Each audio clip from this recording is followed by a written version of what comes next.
ದೊಡ್ಡವ್ರು ಕೇಳಿಯಪ್ಪ ನಮಗೆ ಅಲ್ಲ. ಈಗ ಹೈಕಮಾಂಡ್ ಏನು ತೀರ್ಮಾನ ಮಾಡ್ತಾರೆ ಅದನ್ನ ಎಲ್ಲರೂ ಒಪ್ಕೋಬೇಕಲ್ಲ. ಮೇಲ್ಗಡೆ ಅವ್ರು ತೀರ್ಮಾನ ಮಾಡ್ತಾರೆ, ಸೂಕ್ತವಾದಂಥ ತೀರ್ಮಾನ ಮಾಡ್ತಾರೆ. ನಮ್ಮ ಲೆವೆಲ್ಗೆ ಮಾತಾಡೋ ವಿಚಾರ ಅಲ್ಲ. ಖಂಡಿತ ಖಂಡಿತ ನಾವು ಕಾರ್ಯಕರ್ತರಾಗಿ ಅವ್ರು ಏನು ತೀರ್ಮಾನ ತಗೋತಾರೆ ಹೈಕಮಾಂಡು ಎರಡೂ ಪಕ್ಷದವರು, ಅದಕ್ಕೆ ನಾವು ಭದ್ರಾಗಿ ಕೆಲಸ ಮಾಡಬೇಕಾಗುತ್ತೆ, ಮಾಡ್ತೀವಿ. ಹಿಜಾಬ್ ಇಶ್ಯೂ ಇದೆಯಲ್ಲ, ಇದು ಇನ್ನೂ ಸೆಟ್ಲ್ ಆಗಿಲ್ಲ, ಕೋರ್ಟಲ್ಲಿದೆ.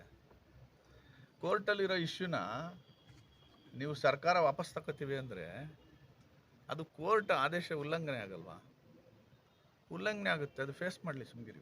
ಇದು ಬೇಕಂತ ಇವ್ರು ಮಾತಾಡಿರೋದು ಎಲ್ಲಿ? ಮೈಸೂರಲ್ಲ, ಮೈಸೂರು ಜಿಲ್ಲೆ ನಮ್ಮ ಚಾಮರಾಜನಗರಕ್ಕೆ ಹೋಗೋ ದಾರಿನಲ್ಲಿ ಒಂದು ಊರು ಕೌಲಂದೆ ಅಂತ, ಫುಲ್ಲಿ ಮುಸ್ಲಿಂ ಡಾಮಿನೇಟೆಡ್ ವಿಲೇಜ್ ಅದು. ಆ ವಿಲೇಜಲ್ಲಿ ಒಂದು ಘಟನೆ ನಡೆದಿತ್ತು, ಗೊತ್ತಲ್ವ ನಿಮಗೆ?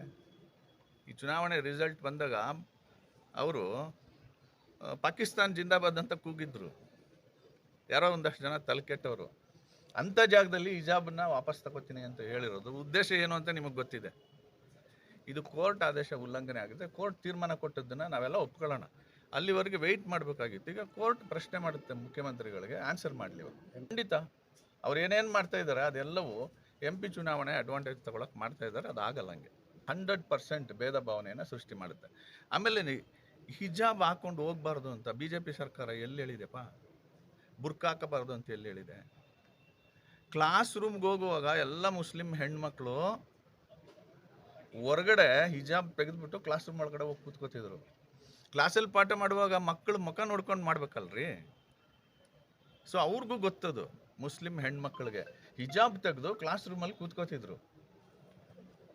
ಈಗ ಇವ್ರೇನೋ ಕಿರಿಕಿರಿ ಮಾಡಿ ಹಿಜಾಬ್ ಹಾಕೊಂಡು ಒಳಗಡೆ ಹೋಗ್ತೀವಿ ಅನ್ನೋದನ್ನ ಮಾಡಿ ಈಗ ಅದು ಕೋರ್ಟ್ಗೆ ಹೋಗಿದೆ. ಕೋರ್ಟ್ ಏನು ತೀರ್ಮಾನ ಕೊಡುತ್ತೆ ಅದಕ್ಕೆ ಒಪ್ಕೊಳ್ಳೋಣ ಎಲ್ರೂ. ಕೋರ್ಟ್ಗಿಂತ ನಾವು ದೊಡ್ಡವರ?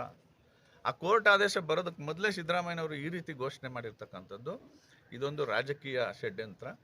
ಅದರಿಂದ ಅವ್ರಿಗೆ ಅನುಕೂಲ ಆಗುತ್ತೆ ಅಂತ ಅಂದ್ಕೊಂಡಿದ್ದಾರೆ. ಖಂಡಿತವಾಗ್ಲೂ ಅನುಕೂಲ ಆಗಲ್ಲ.